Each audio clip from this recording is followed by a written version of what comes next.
esta mañana y vamos a Mateo capítulo 13, libro de Mateo capítulo 13, versículo 20 y 21. Mateo capítulo 13, versículo 20 y 21. Bueno, antes de que miremos el texto, entonces les recordamos a ustedes de qué se trata el tema. Estamos analizando la parábola del sembrador. La parábola del sembrador. Vamos a tratar de devolvernos un poquito y recordar lo que ya estudiamos para tratar de conectarnos con el estudio. Mateo capítulo 13, versículo 20. Bueno, dice así, ya ustedes con esto van a recordar, dice: las semillas sobre la tierra rocosa representan a los que oyen el mensaje y de inmediato lo reciben con alegría. Pero como no tienen raíces profundas, no dura mucho. En cuanto tienen problemas o son perseguidos por creer en la palabra de Dios, caen. Bueno, ya ustedes saben que este texto hace parte de la parábola del sembrador. La parábola del sembrador fue escrita con el fin de que nosotros entendiéramos una verdad que es preocupante, que es, digamos, triste en la realidad. Y es que de la palabra sembrada, de la palabra predicada en el mundo, 3 partes se pierden y solo una produce fruto. Cuando comenzamos el estudio de esta parábola, yo les decía que cualquier agricultor que siembra una hectárea de café y se le pierden 3 partes, tiene que preocuparse, ¿cierto? Y tiene que averiguar qué está pasando. ¿Es el terreno? ¿Es la semilla? ¿Es el clima? ¿Qué está pasando? Entonces, el Señor tiene esta parábola con el fin de despertar en nosotros esa curiosidad. ¿Por qué la palabra del Señor no produce el efecto que debe producir en el mundo? Ahora, la palabra de Dios está para enseñarnos, para producir cambios positivos en nuestra vida. Pero ustedes saben que entre más evangélicos hay en el mundo, la maldad sigue creciendo. ¿No le parece que eso es como curioso? ¿Sí? No, es que ahorita el evangelio, gracias a Dios que el evangelio, ¿no es cierto?, está en todas partes. Gente que usted ni se imagina que podía llegar al evangelio está en el evangelio. Pero el hecho no es que la gente haya llegado al evangelio. El hecho es que la gente haya tenido un cambio de vida, que la gente haya nacido de nuevo. Eso es lo que estamos buscando. Entonces, ya analizamos que el primer problema por el cual la semilla o la palabra se pierde es porque cae en el camino. ¿Sí? ¿Recuerdan ustedes, no? ¿Qué significaba eso? Significaba los corazones endurecidos. Cuando no hay sensibilidad en el corazón para la palabra, entonces la palabra simplemente rebota como en una pared. Rebota. La que cayó junto al camino, ¿no? Y hoy vamos a mirar la segunda causa, que es la que cayó en pedregales. Así, ahí dice ahí dice el texto que la que cayó en pedregales también se perdió. Entonces, analicemos este texto. Las semillas sobre la tierra rocosa. Tierra rocosa. ¿Se imagina usted? No puede producir fruto. ¿Quién siembra algo en un terreno balastroso? ¿Quién lo siembra? Nadie. Porque sabe que esa semilla se va a perder. ¿Por qué se pierde la semilla? Sencillamente se pierde por el terreno, por la clase de terreno. Las semillas sobre la tierra rocosa representan, oiga bien, ¿a quién representan? A los que oyen el mensaje y de inmediato lo reciben con alegría. Subrayemos eso. Lo reciben, a diferencia de la semilla que cayó en el camino, no la recibió. O sea, no profundizó.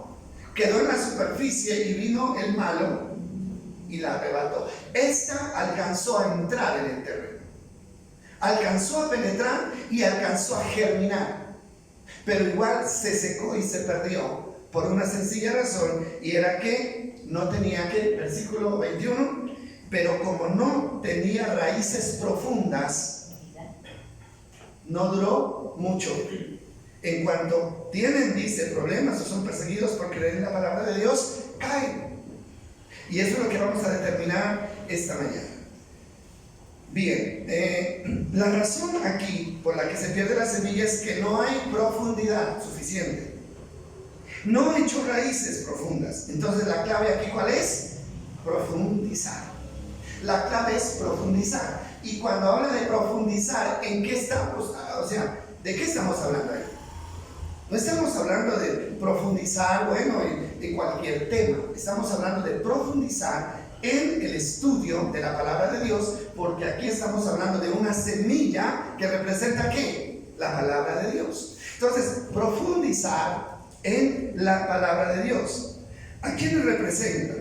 Estos son los que reciben la palabra, la oyen, pero no la analizan.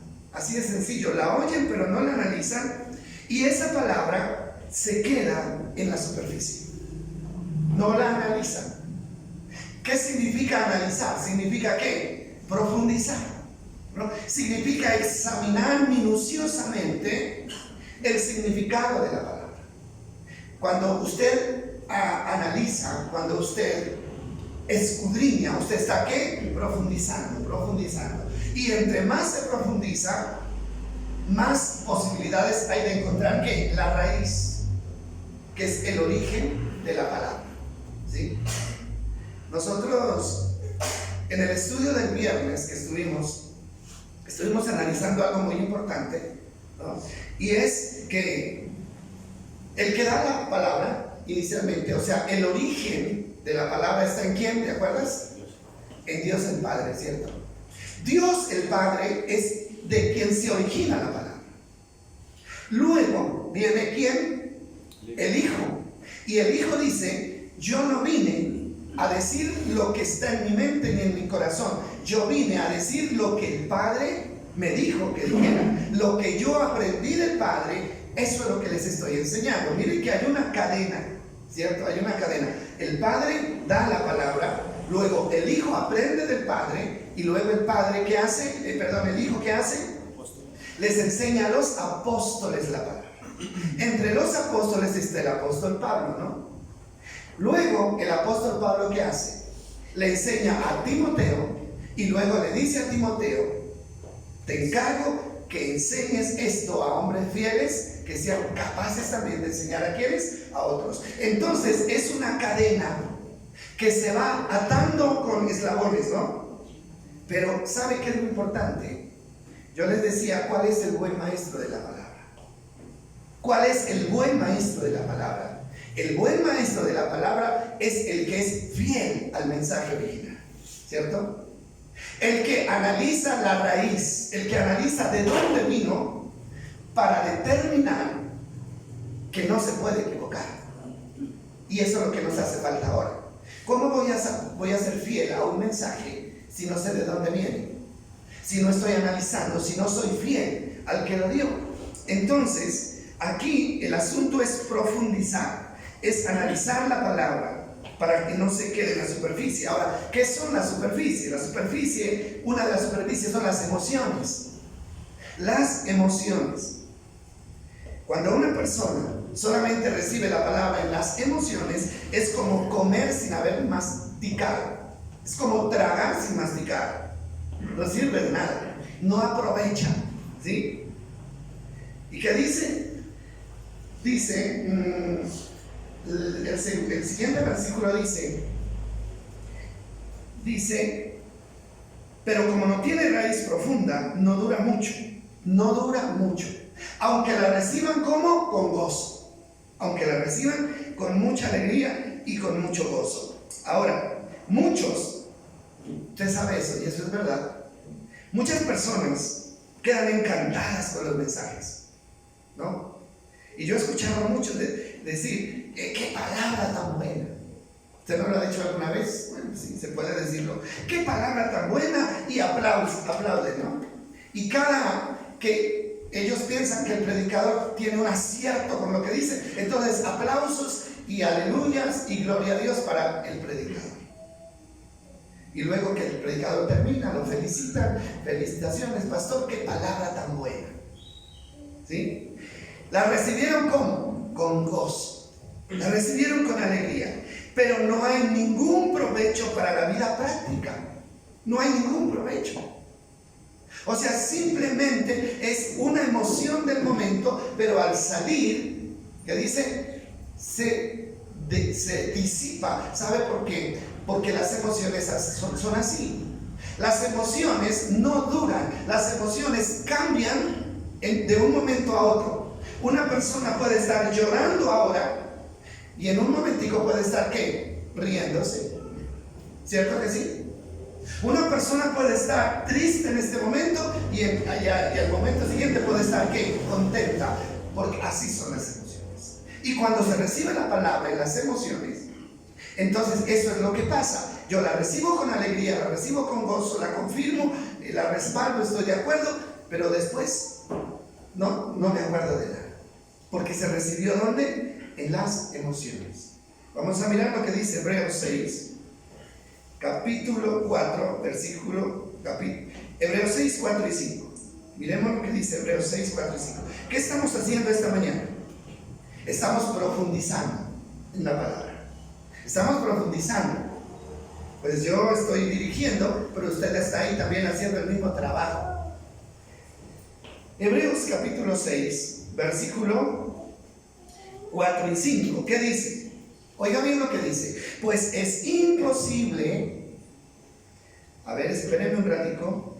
Sí, es imposible que vuelvan a arrepentirse los que una vez fueron iluminados, aquellos que experimentaron las cosas buenas del cielo y fueron partícipes del Espíritu Santo. Analícelo bien, despacio.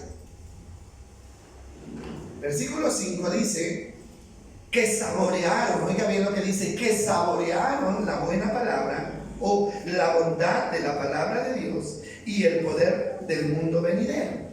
Pero mira lo que dice el 6, este texto es serio, de verdad que deberíamos analizarlo con mucho cuidado.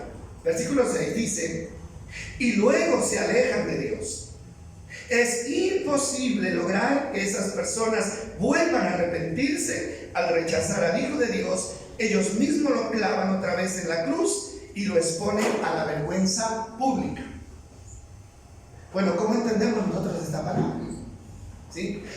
Mire, en resumen, hay personas que pueden estar en la iglesia, que pueden ser iluminados por el Espíritu Santo, dígame bien, iluminados por el Espíritu Santo, personas que pueden recibir con gozo la palabra. Dice que dicen, el versículo 5, y saborearon la bondad de ¿qué? De la palabra. La saborearon, la recibieron, la aplaudieron. Pero con todo eso, esas personas pueden ¿qué? Apartarse de Dios. Pero hay un problema grave ahí. Esas personas que saborearon, pero que no crecieron, dice, esas personas nunca, cuando se aparten, nunca volverán otra vez a los caminos del Señor. Es imposible. ¿Y la palabra imposible qué significa? No lo pueden hacer. Ahora, ¿cómo así? Mire, hay gente que está yendo y viniendo a las iglesias, yendo y viniendo, ¿no es cierto? Un tiempo están, otro tiempo se van, un tiempo están, otro tiempo se van. ¿Por qué? Sencillamente les está pasando lo que dice aquí, saborean la palabra, la llevan a la boca, la reciben con gozo, pero la escupen. No la dejan que llegue a donde tiene que llegar para hacer el efecto que tiene que hacer. Si una persona toma el alimento, lo mastica y luego lo bota, lo alcanza a saborear, ¿verdad? Claro. Y puede decir está rico o está feo. Pero si no lo traga y llega al estómago, que es el que hace el proceso para alimentar el cuerpo, entonces no le sirve de nada. Es como los que tienen el problema del vómito, ¿no? Una persona con vómito, si no se cura, se muere rápido. ¿Por qué? Porque está ¿qué? Expulsando la comida que le da vida. Entonces eso pasa con el creyente, que recibe la palabra, es como si la tuviera allí, la saboreara, pero luego ¿qué? La desecha, entonces nunca le aprovechó nada. Ese es un gran problema. Ahora, no digerir la palabra es un gran problema. ¿Qué significa digerir? La palabra digerir significa permitir el proceso, ¿no es cierto?, que el estómago hace. ¿Para qué? Para seleccionar lo bueno y enviarlo a las partes del cuerpo donde debe estar para que funcione bien, y separar lo malo para que sea desechado. Ese es el proceso de la digestión. Ahora sí, vamos a mirar lo que dice Hebreos 4:12. ¿Hasta dónde debe llegar la palabra? Hebreos 4, versículo 12. ¿Hasta dónde tiene que llegar la palabra?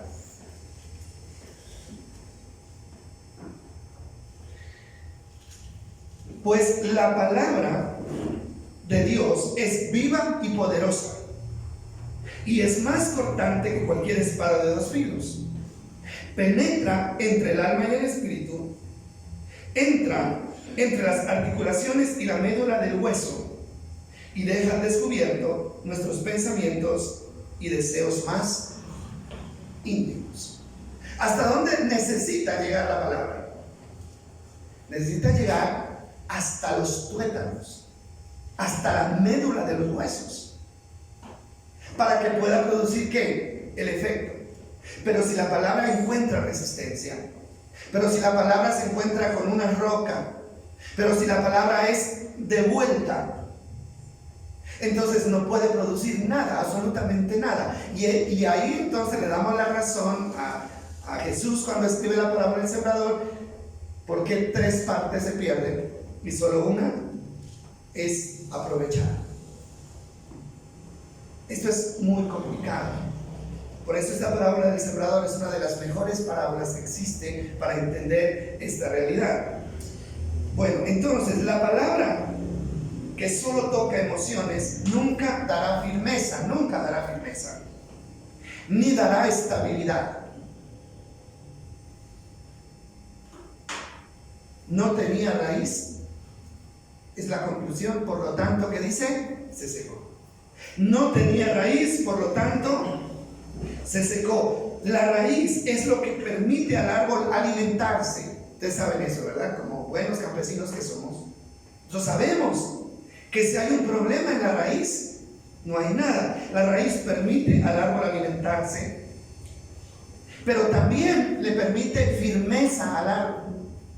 Un árbol que no tiene raíz profunda es un árbol que puede ser derribado por cualquier viento.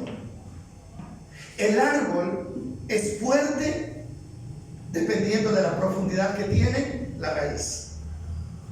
Entonces, miren, el tallo, las hojas y el fruto dependen ¿de qué? De la raíz.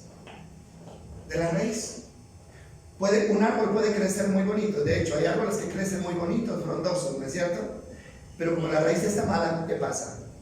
Este árbol tarde o temprano se amarilla, se seca o es derribado. Mire, estamos hablando de la fe. Una persona que no profundiza en la palabra, no echa raíces en la palabra, puede ser derribada por cualquier causa. Aquí habla de las pruebas, ¿no? Cuando vienen las pruebas y los problemas, entonces esa persona que no tiene profundidad en la palabra es sacada de su lugar. Y ahí está el problema. Mire, yo pienso que si las personas profundizáramos más en la palabra, estaríamos dando mejor fruto y estaríamos más firmes y más seguros. Usted conoce gente que ha estado en la iglesia, ¿verdad?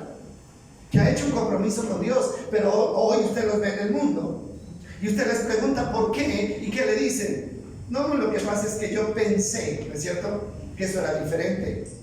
Es que yo sí buscaba a Dios, pero Dios no me escuchó, pero las cosas empeoraron, las pruebas empezaron a llegar, ¿no? Y no estoy buscando eso. Entonces se apartaron. Entre más profunda, se profundice en la palabra, mayor firmeza habrá en la fe. Entonces, ¿por qué hay tanta inestabilidad espiritual? ¿Por falta de qué? De profundidad en la palabra. Y aquí el problema es que la palabra se queda solamente en las emociones.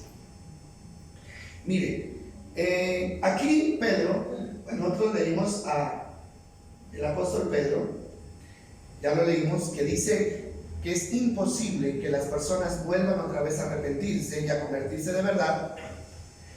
Está hablando de las personas que solamente fueron tocadas en sus emociones.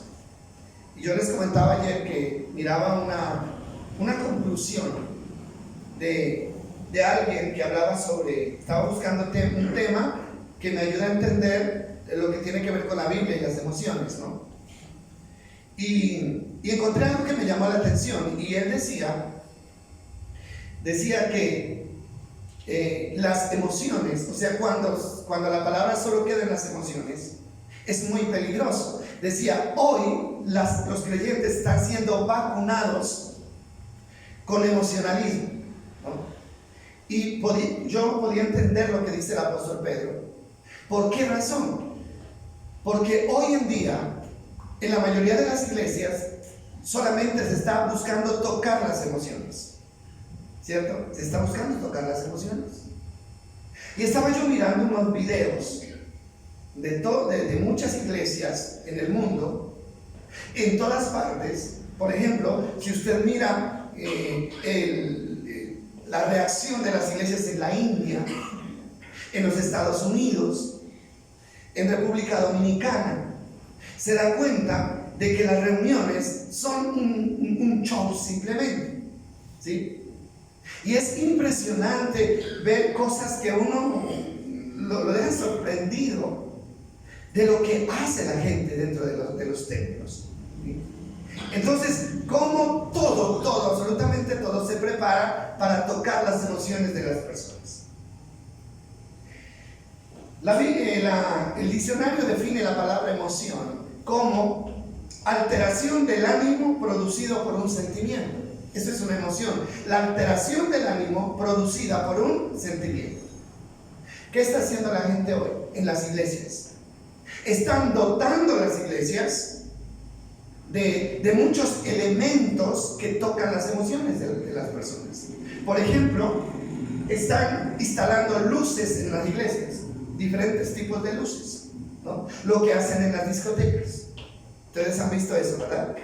Esas luces de colores que instalan en las discotecas con un propósito. Ustedes sabían, eso está comprobado científicamente, que las luces de colores tienen un efecto directo en el cerebro de las personas. Ustedes han visto lo que hacen los rockeros en esos lugares donde se reúnen, cómo ellos son poseídos por una euforia y gritan y saltan y se quitan la ropa, ¿no es cierto? Y se desmayan y todo eso. Pues la música tiene mucho que ver en esa parte. O sea, en las iglesias hay músicas, hay luces de colores, pero también hay oscuridad. Hay iglesias, bueno, vamos a apagar las luces. ¿Para qué quieren oscuridad? No, para que el Espíritu Santo se mueva y mentira. El Espíritu Santo no necesita oscuridad para moverse. Eso es simplemente buscando manipular las emociones de las personas. Y hasta humo hay en las iglesias. Yo he visto iglesias donde en la plataforma comienzan a sacar humo para darle un efecto mayor a la banda musical. ¿Para qué hacen eso? Es la pregunta. Porque eso mete a las personas en un estado emocional, pero ¿sabe cuál es el problema? El problema es que los predicadores le engañan a la gente y le dicen: esas reacciones que ustedes tienen son obra del Espíritu Santo. El Espíritu Santo los tomó. Mentiras. Es un efecto producido por las emociones de las personas. Y comienzan a hacer cosas impresionantes, a gritar, a saltar, ¿no? A hacer sonidos, o sea, que son hasta miedosos a veces, porque tocaron las emociones. Ahora, si el Espíritu Santo actuara en la vida de una persona, entonces se vería el fruto del Espíritu. Y el fruto del Espíritu, hermano, no es una reacción emocional. El fruto del Espíritu se manifiesta en la conducta de la vida diaria. ¿Cuál es el fruto del Espíritu? Amor, gozo, paz, bondad, fe, mansedumbre, templanza, ¿no? Humildad. Contra tales cosas no hay ley. Y el fruto se ve ¿dónde? El amor se ve en la iglesia, se ve en la casa, se ve en la familia, se ve con el vecino, hasta con el enemigo tiene que verse. Pero una persona que salta y grita, ¿no es cierto? Y llora y hace piruetas y luego sale a pelear en la casa, ¿sí? A maltratar al esposo, a la esposa, a los hijos, a los papás. Entonces, ¿qué es eso? Ahí no hay nada. Simplemente se tocó las emociones. Ahora, los predicadores, hermano, que gritan a voz en cuello. Si se han oído predicadores así, ¿verdad? Pueden haber 5 personas en el auditorio, pero ellos gritan que quedan enfermos. ¿Para qué gritan? Es mi pregunta. ¿Para qué la gritería? Porque ellos creen que gritando, o sea, tienen autoridad. Y eso no es verdad, ¿no? Porque ellos, o sea, ¿sabe usted que los gritos impactan también en las emociones de las personas? Si usted está tranquilo y van y le pegan un grito, ¿usted qué? ¿Cómo reacciona? O sea, salta, ¿verdad? Las emociones se disparan. Bueno, ¿y aquí qué pasó? Entonces la gritería también tiene que ver con manipulación de las emociones. No hay necesidad de gritar. Ahora, las alabanzas, ¿no es cierto? La gritería, pues si es para Dios, Dios no es sordo. ¿Ustedes sabían que Dios no es sordo? Hermano, ni es sordo, y además de no ser sordo, ¿sabe qué pasa? Además de no ser sordo, Él conoce ¿qué? Nuestra mente y nuestro ¿qué? Corazón. ¿Cierto? Y el apóstol Pablo dice claramente, dice, hagan todo decentemente y en orden. Decentemente y en orden. Pero eso está pasando hoy en día. Las iglesias, hermanos, se han convertido en centros de entretenimiento para las personas. ¿Y sabe por qué el apóstol Pedro habla de eso, que es muy delicado? Esto es adictivo. Que le toquen las emociones a una persona es adictivo. La gente le gusta ir a los lugares donde lo saquen de la realidad, así sea por un momento, y lo transporten a otro mundo, así sea irreal. Pero les gusta, ¿sí o no? Y qué bendición de culto, qué unción en ese culto. ¿Por qué? No porque lloramos, porque reímos, porque saltamos, porque hicimos de todo. ¡Qué emoción! Hermano, pero las emociones se desvanecen. Pero luego en la casa vuelve la misma tristeza, la misma amargura, vuelve la misma preocupación y no ha pasado absolutamente nada. Y mire, las iglesias están dañando, los líderes están dañando a las iglesias, los están volviendo adictos al emocionalismo, los están volviendo adictos. Por eso la gente quiere vivir en las iglesias. Y no se quieren perder el show de la iglesia. No porque amen la palabra. No porque quieran saber qué dice Dios para luego obedecerlo, sino porque los transportan a un mundo irreal como lo hace la droga. ¿Por qué cree usted que la gente se vuelve adicta a la droga? A la marihuana, al bazuco y a todas esas drogas. ¿Sabe por qué? Porque esa droga saca a las personas de su realidad y los mete en un mundo irreal. Por algo a mí siempre me llamó la atención desde que yo leí esa frase de un filósofo. Se supone que los filósofos son ateos, ¿no? Pero también dicen verdades. Dice que la religión, ustedes creo que han leído de este filósofo, es el opio del pueblo. La religión es el opio del pueblo. ¿Han leído qué significa el opio? El opio es una droga que embrutece la mente de las personas. Es una droga adictiva, el opio. ¿Y por qué este filósofo compara la religión con el opio? Porque la religión hace eso. La religión embrutece la mente de las personas, los vuelve adictos. Y hoy en día la estrategia es el emocionalismo. Esa es la estrategia. Usted va a las iglesias que son un show, ¿sí? Los grupos de danza. ¿Para qué grupos de danza en la iglesia? Amén. Yo me pregunto, ¿para qué grupos de danza en la iglesia? Si la iglesia no es un teatro para que la gente se vaya a divertir. No, la iglesia es un lugar de oración. Es un lugar donde se va a alimentarse de la palabra. ¿Y qué pasa? Niñas, ¿no? En la plataforma ni siquiera se han convertido a Cristo. A veces haciendo movimientos sensuales para divertir a las personas. Todos caímos en esos errores. Todos caímos en esos errores. Pero hoy tenemos que irlos corrigiendo, ¿no es cierto? Tenemos que irlos corrigiendo, ¿sí? Y eso es lo que están predicando algunos pastores en estos tiempos. La iglesia no puede ser un lugar de entretenimiento. Lo menos que es, la iglesia es un lugar de entretenimiento. La iglesia es un lugar donde Dios va a darme la palabra, y la palabra dice que a veces es como martillo que quebranta la piedra. La palabra es como espada de dos filos que penetra hasta partir el alma. Yo no puedo ir a la iglesia a pasarla rico. Yo a la iglesia tengo que ir a ver qué tiene Dios para mi vida, qué me dice Dios de cómo debo conducir mi vida. Y ahí es donde yo puedo aprovechar. Entonces, hermano, cuidado con estas iglesias. Los vuelven adictos a las emociones. ¿Y después qué? Si en la iglesia ya no hay más show, entonces, hasta luego. No, esto se dañó. La presencia de Dios ya no está más aquí. Nos vamos a buscar otro lugar donde nos hagan sentir.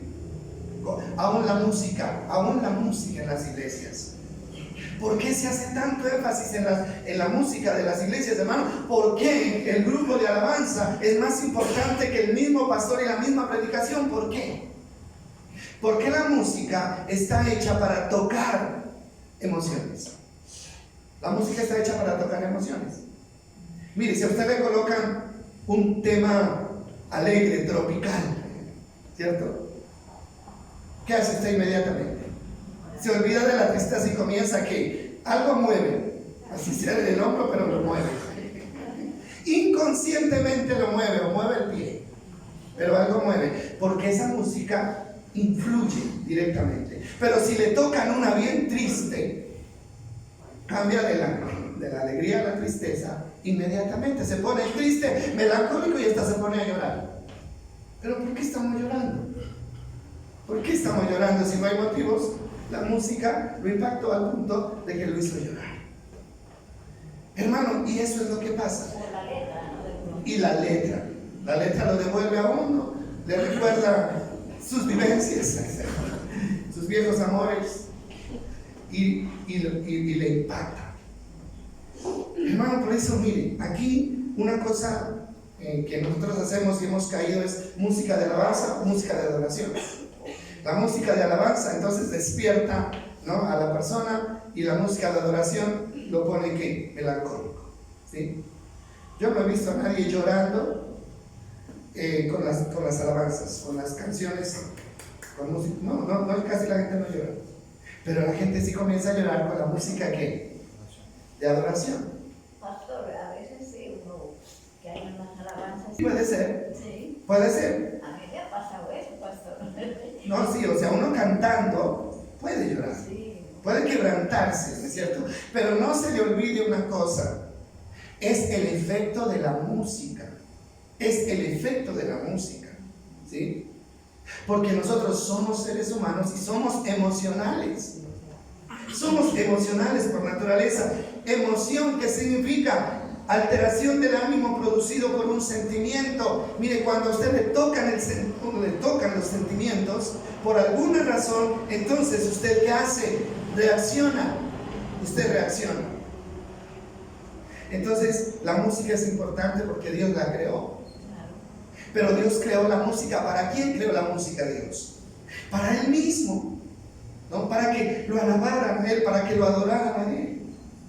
Pero hoy la música se ha convertido en un distractivo. ¿Para quién? Para la gente. No es para Dios, sino ¿para quién? Para la gente, ¿sí? Y ahí es donde hay un problema. Cuando se prepara la música pensando en agradar a la gente, entonces ya estamos fuera del propósito.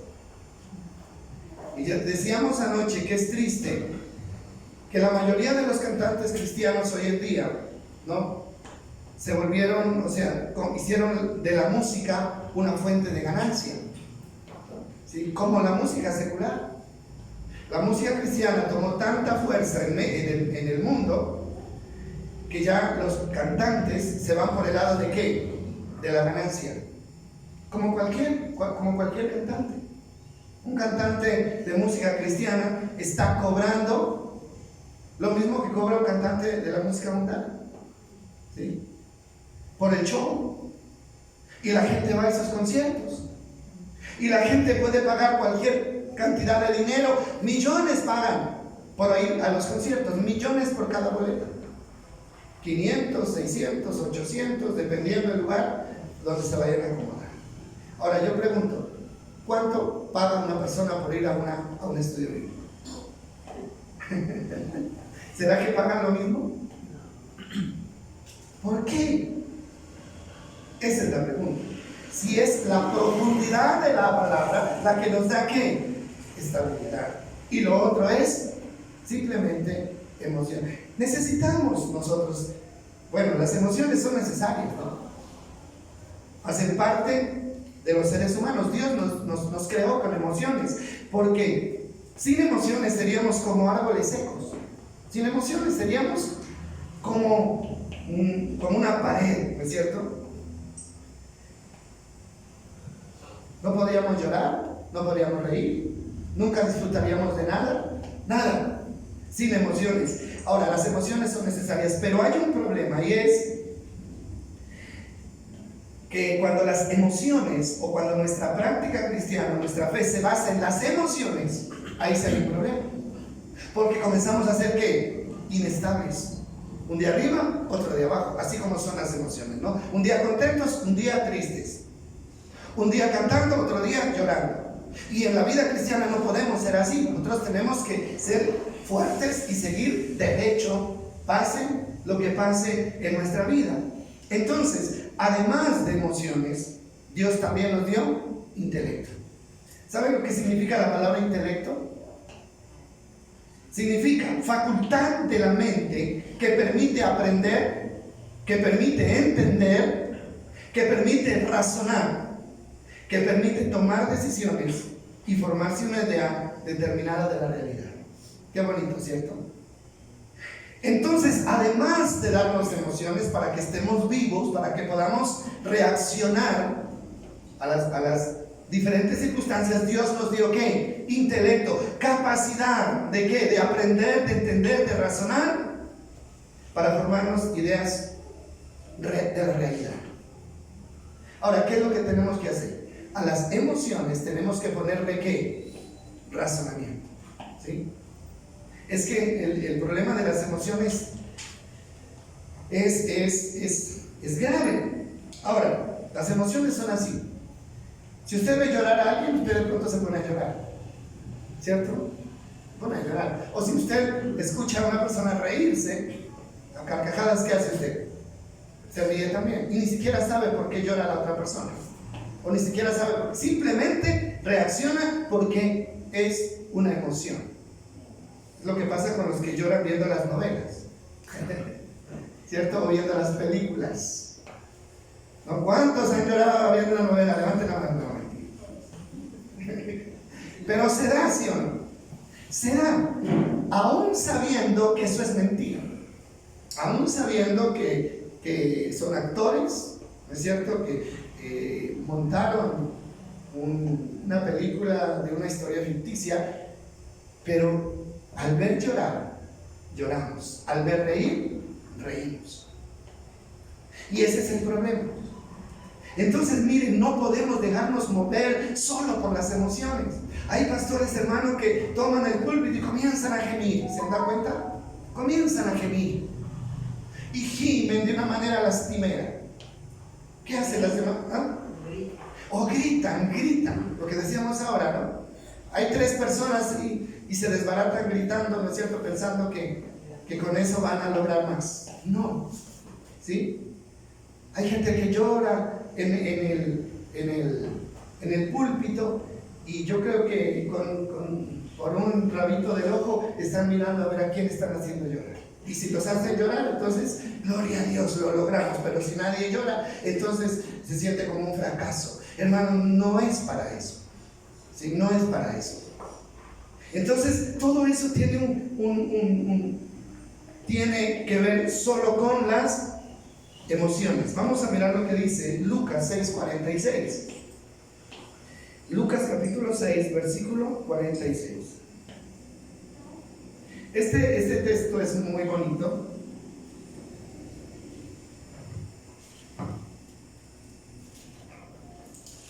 Lucas 6:46 habla de la profundidad, de la necesidad de profundizar. Dice, así, el 46, dice, ¿por qué me llaman Señor, Señor?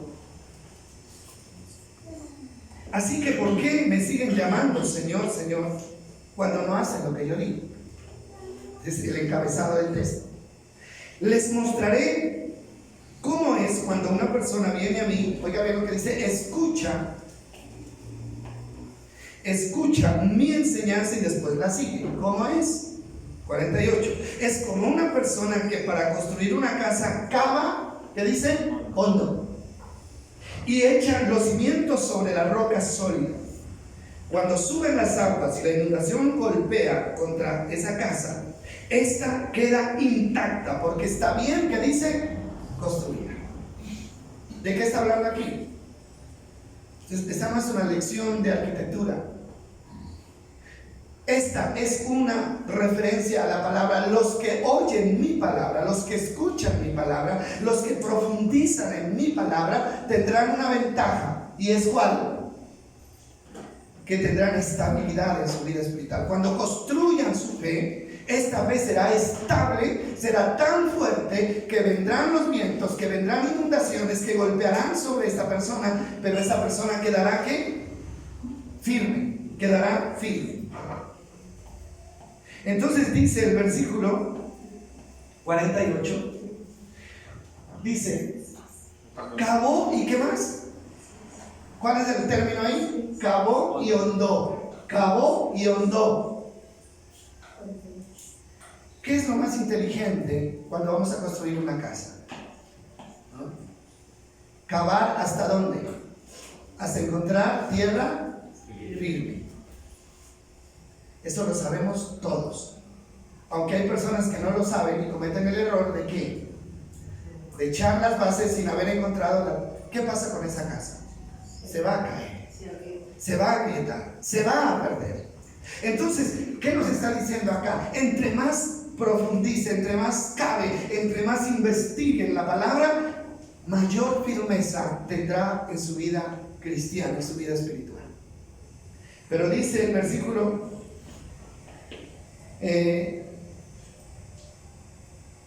49, pero el que oye, 6:49, dice, pero el que oye y no obedece es como una persona que construye una casa sin cimientos. Cuando las aguas de la inundación azoten esa casa, se derrumbará se derrumbará en un montón de escombros. Quedará un montón de escombros. Miren, yo leyendo atentamente descubro una cosa. En el primer ejemplo del que construye bien, utiliza la palabra escucha. ¿Sí? La palabra escucha. 47, ¿no? Dice, les mostraré cómo es cuando una persona viene a mí, escucha mi enseñanza. Pero en el versículo 49 ya no utiliza el término escucha, sino el término ¿qué? Oye. Dice, pero el que oye y no obedece. ¿Hay diferencia entre escuchar y oír? Ya habíamos hablado de eso, ¿no? Hay muchas personas que oyen pero no escuchan. ¿Cuál es la diferencia? Para que lo tengamos claro. Oír es percibir el sonido. Este es oír, ¿no? Yo puedo percibir el sonido de una música que pasa por allá ahora. Lo puedo percibir. Pero solo percibo el sonido, es música, pero no sé quién canta ni lo que está cantando. No sé por qué. Porque estoy oyendo, pero no estoy escuchando. Entonces, escuchar, ¿qué significa? Escuchar es poner atención de tal manera que pueda tener claro el mensaje. Y insisto en esto, el enemigo es muy hábil para evitar que nosotros escuchemos la palabra. Pone muchos estorbos, pone muchas interrupciones a nuestro alrededor. Y hay interrupciones externas que son lo que oímos, que son la bulla que se hace, el desorden, y hay interrupciones internas que son nuestros pensamientos. A veces estamos acá, estamos oyendo, pero nuestra mente está en otro lado. Está en el problema que tenemos, que dejamos en la casa, lo que vamos a hacer ahora, en qué vamos a almorzar, bueno, cualquier cosa de esas. Entonces eso distrae que. Entonces acá hay que escuchar. Y cuando escuchamos estamos ¿qué? Profundizando en la palabra de nuestro Dios.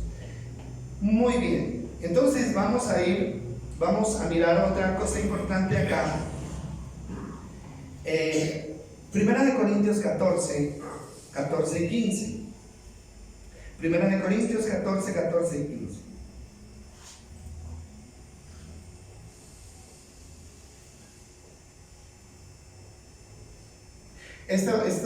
El capítulo 14 de Primera de Corintios, ustedes saben, habla del hablar en lenguas. Todo el capítulo habla del hablar en lenguas. Ustedes saben de qué es eso, ¿cierto? Hablar en lenguas. Las lenguas son un don. Pero hay iglesias donde han hecho de las lenguas un mandamiento general. Todos tienen que hablar en lenguas. Y si alguien no habla en lenguas, entonces no tiene al Espíritu Santo. Eso es mentira. Es mentira. Por lo que el apóstol Pablo dice aquí. Ahora, el capítulo es largo, ojalá ustedes lo puedan leer en la casa. Y ahí explica lo que es el hablar en lenguas. Pero miren lo que dice el 14. Pues si oro en lenguas, mi espíritu ora, pero yo no entiendo lo que digo. ¿Sí? Cuando hablamos de ¿qué? Del hablar en lenguas. Dice, mi espíritu ora, pero yo no entiendo lo que digo.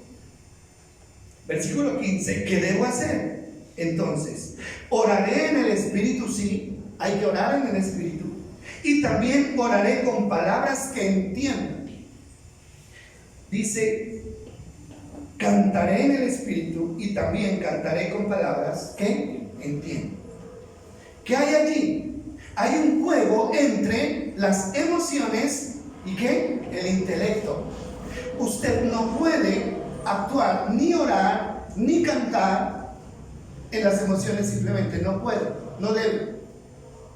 Usted tiene que combinar la emoción con el entendimiento. ¿Cómo así?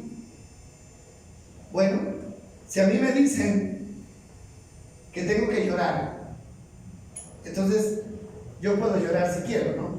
Pero primero debería pensar ¿y por qué tengo que llorar? Eso es poner a funcionar ¿qué? El entendimiento. Si a mí me dicen, venda la casa y tráigala porque Dios dice que venda la casa y la traiga, porque hay emoción, hay euforia, bueno, ¿y por qué yo tengo que vender mi casa y traer la plata? ¿Por qué? Pero hay gente que no. Hay gente que le dijeron, le tocaron las emociones y lo hacen sin pensar. Y el apóstol Pablo es claro, que dice cuando ustedes vayan a hablar en lenguas, ¿no? Está bien que hablen en lenguas, pero también tienen que saber lo que están diciendo. Por eso yo no estoy de acuerdo con las lenguas, esas lenguas aprendidas. ¿Saben que la rama seca? No, ¿se han oído ustedes decir eso? Y cogen los pastores y que la rama seca y que yo no sé qué. Y la gente dice, son lenguas y el Espíritu Santo los tomó. Mentira, son palabras aprendidas que ni ellos saben lo que significa. Vaya, pregúntenles. ¿Sí? Eso hacen. Vaya, pregúntenles qué dice eso. No saben. No, es que son lenguas desconocidas. Mentiras, porque la Biblia no habla de lenguas desconocidas. Cuando Hechos de los Apóstoles habla de que los apóstoles fueron investidos por el poder de lo alto y hablaron lenguas, no está hablando de lenguas extrañas, está hablando de idiomas,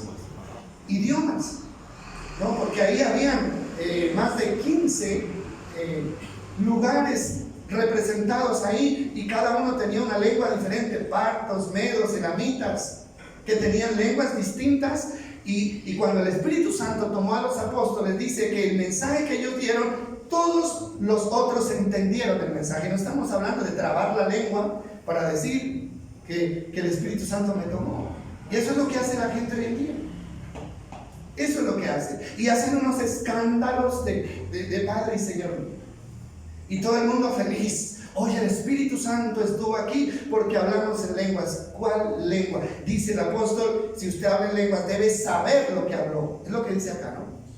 Póngale conocimiento. Debe saber lo que habló. ¿Por qué? Porque si uno habla en lenguas, tiene que también pedirle a Dios que le dé capacidad de entender las lenguas. O sea, las lenguas son bíblicas. Las lenguas son bíblicas. Pero hermano, hay gente que utiliza eso para impresionar. Porque están tocando solamente ¿qué? Emociones. Ahora, el canto, porque no solamente el apóstol habla de lengua, sino que también habla del canto. Dice, cantaré con el espíritu, pero también cantaré ¿con qué? Con el entendimiento. Hermano, no todas las canciones que hoy dicen que son para Dios, son para Dios. Amén. Ah, es música cristiana porque habla de Dios. Mentira. Eso no es verdad. De pronto fue, mire, se dice, anoche hablamos de eso, se dice de que muchas de las canciones cristianas son compuestas por gente pagana, por gente que ni siquiera cree en Dios. Son compuestas por gente que no cree en Dios. Es más, dicen que muchas de las canciones que se cantan en las iglesias son compuestas por satánicos, que las compusieron para adorar a su padre el diablo. ¿Cómo así? Tenemos que tener entendimiento. Y anoche hablábamos de una canción, si nos recordaba de una canción que era ¿cuál? Cuán bello es el Señor. Ah, cuán bello es el Señor. ¿Cuántas veces la cantamos? Bueno, que Dios nos perdone porque no sabíamos. Pero la cantamos. Cuán bello es el Señor. Y esa canción está comprobado que el que la hizo para alabar a Satanás. Hermano, es que la Biblia dice que el Dios, que Satanás también tiene el título de Dios. ¿Para quiénes? Para sus seguidores, el Dios de este siglo. Hay que cantar con inteligencia, ¿sí? Hay que mirar las letras de lo que estamos cantando, pero lastimosamente la música se hizo, o sea, la gente reacciona al ritmo de la canción, reacciona al ritmo, pero no analiza ¿qué? La letra de la canción. Ah, no, qué ritmo tan bonito, ¿no es cierto? Como todos llevamos música por dentro, entonces me gusta esa canción, ¿por qué? Porque me pone contento. Listo, pero realmente los ritmos, ¿sabían ustedes que los ritmos no son ni cristianos ni paganos? ¿O sí? ¿Hay diferencia entre un ritmo cristiano y un ritmo pagano? No, no hay diferencia. La cumbia es cumbia con letra cristiana o con letra pagana. No hay diferencia. Entonces ahí lo importante no es tanto el ritmo, sino que la letra. Lo que yo le estoy diciendo a quién, a Dios, porque la música cristiana se hizo para alabar a quién, a Dios, para alabar a Dios. Y yo estoy haciendo un estudio sobre la música y de verdad que es impresionante lo que uno encuentra cuando estudia esos temas así, a profundidad, ¿no? Entonces, estamos mirando que tenemos que ponerle ¿qué? Entendimiento a lo que hacemos, porque Dios nos dio ¿qué? Entendimiento, nos ha dado espíritu de sabiduría. Qué bueno, ¿no? Espíritu de sabiduría. ¿Para qué? Para saber, hermano, qué es lo que tenemos que hacer, para no ir dejándonos mover simplemente por cualquiera, ¿no es cierto? Que sabe mover los hilos, porque hay gente que sabe mover muy bien los hilos y ponen a la gente a hacer de todo, hasta cacarearlos ponen a cacarear, ¿cierto? Sí, sí. Haga como perrito, haga como caballito, y la gente lo hace. Le digo yo porque yo he visto esos videos, ¿no? Los íbamos a proyectar, pero después dije, no, mejor no me vayan a decir que yo estoy persiguiendo a las otras iglesias. Pero dígame, pero piensen ustedes una cosa, es necesario poner al descubierto todas estas cosas, porque si alguien no dice la verdad, entonces, hermano, vamos a seguir, ¿qué? Engañados, vamos a seguir engañados. Canten con entendimiento, himnos y canciones que tengan contenido bíblico, que de verdad alaben a Dios, ¿sí? Bueno, poco a poco tenemos que ir corrigiendo. Y por último, vamos a mirar Proverbios capítulo 4, versículo 23. Proverbios capítulo 4, versículo 23. Lo muy conocido el texto y muy apropiado para aplicarlo a nuestro tema. Pastor, ¿cómo nos damos cuenta de si una alabanza no es bíblica o que Sí, es muy bonita. O sea, porque tendríamos que investigar un poquito el origen. Y es que ese es el problema. Es que como la canta Marcos Witt, entonces debe ser para Dios. Entonces, lo primero hay que investigar, eso cuesta trabajo, ¿no? Investigar el origen. Miren, todas las canciones, todas, tienen un registro de sus autores. ¿Quién la escribió? ¿Para qué la escribieron? ¿Cuándo la escribieron? Eso hasta es de ley, ¿no es cierto? ¿Por qué? Porque hay un asunto y es que ninguna persona puede cantar o grabar una canción que ha sido registrada a nombre. Esto es un delito, se convierte en un... Entonces, como investigar un poquito. Y lo otro es darse cuenta de que el contenido de la palabra es bíblico, ¿sí? A mí me gustan mucho, pues lastimosamente ya no cantamos, los himnos. ¿Recuerdan ustedes los himnos? Bueno, hasta los himnarios se desaparecieron. Los himnos fueron escritos con base bíblica, ¿no? Todos los himnos tienen base bíblica, textos bíblicos, ¿no? Entonces, eso es que lo que dice la canción sea coherente con lo que dice la palabra de Dios, con lo que dice la palabra de Dios. Hay una canción que, o sea, yo decreto. Ustedes han oído, creo que es de Marcela Gándara. Yo decreto. De Marcela Gándara, ¿cierto? ¿La han oído? Eso no es bíblico. Yo decreto no es bíblico. ¿Por qué? Porque está diciendo que es una persona que está tomando el lugar de Dios para decretar. ¿Qué significa decretar? Decretar es escribir una ley, escribir un decreto, una ley y luego hacerla valer. Entonces, el único que puede dar leyes, ¿quién es? Dios. Nosotros no estamos para decretar, sino para ¿qué? Obedecer las leyes. Entonces, yo decreto. Ese es un término que no es bíblico. Sí, yo creo que de ella vamos a decir. Pastor, pero en internet no se puede averiguar cuál es la música que es la que verdaderamente cantamos y la que no, porque mi hija me mostró y ahí da que la... Pues según entiendo, fue un cantante que comenzó bien, ¿no? Comenzó bien en sus inicios de su vida, de su carrera. Él comenzó bien porque era un cristiano, pero luego, ¿qué pasó? Se volvió, ¿qué? O sea, se volvió un cantante secular más. Sí, se le subieron los humos, se sintió importante y ya dejó de cantar para Dios y se inclinó más que todo porque la música de Alex Campos la tocan en las discotecas y bailan con esa música de Alex Campos. Lo mismo que es este que canta el de las abejas, que se supone Luis Guerra. Cristiano, es que Luis Guerra es cristiano y pone las abejas en las iglesias.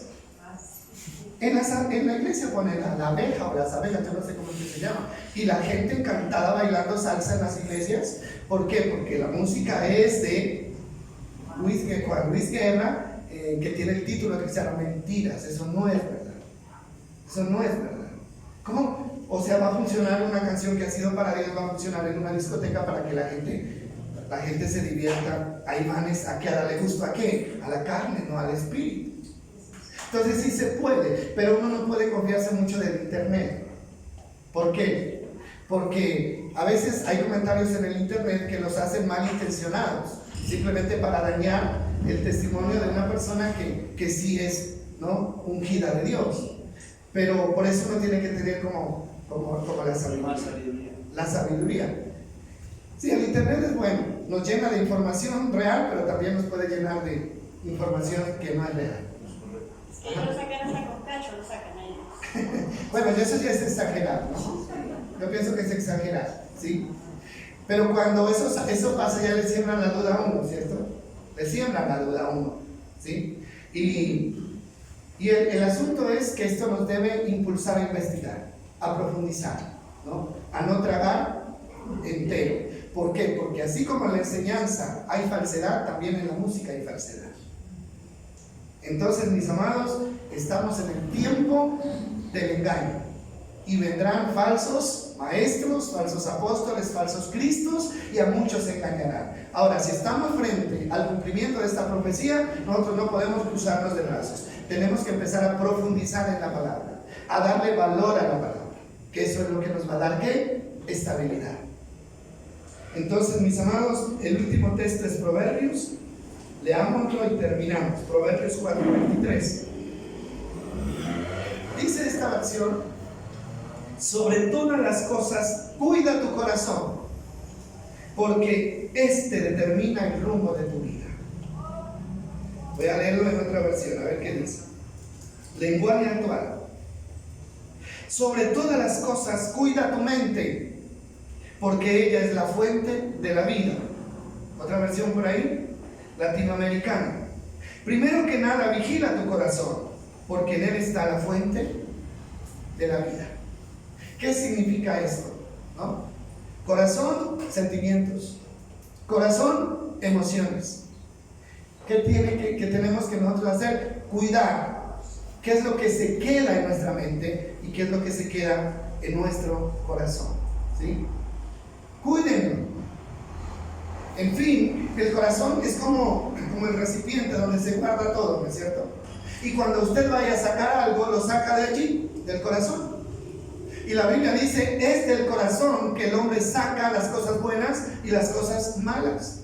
Si usted le da espacio en su corazón a las cosas malas, entonces cuando vaya a sacar algo de ahí, va a sacar algo malo. ¿Sí? Algo incorrecto, algo falso. Pero si usted cuida lo que está entrando a su mente y lo que está entrando a su corazón, entonces cuando necesite sacar algo de ahí, va a encontrar algo bueno para sacar. Una persona engañada, ¿qué hace? Engañar. ¿Cierto que sí?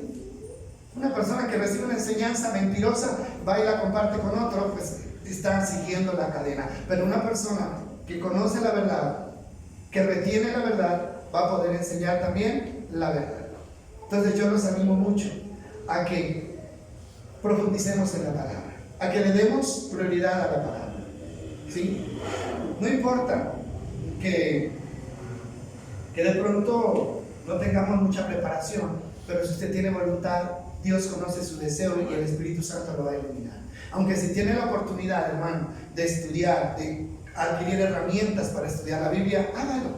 ¿Sí? Mire, un mensaje no se saca así leyendo la Biblia, más. Hay que dedicarle, ¿qué? Tiempo. Yo le dedico más o menos unas 4 a 5 horas a cada sermón, más o menos. 4 a 5 horas. O sea, todos los días de la semana, todos los días, vengo, todos los días. 1 hora, hora y media, ¿no?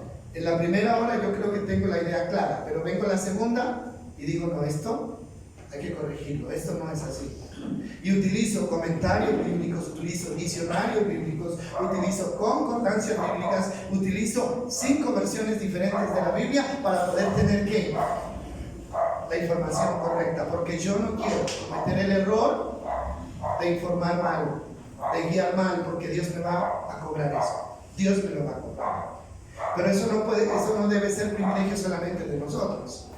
También pueden hacerlo ustedes. ¿Sí?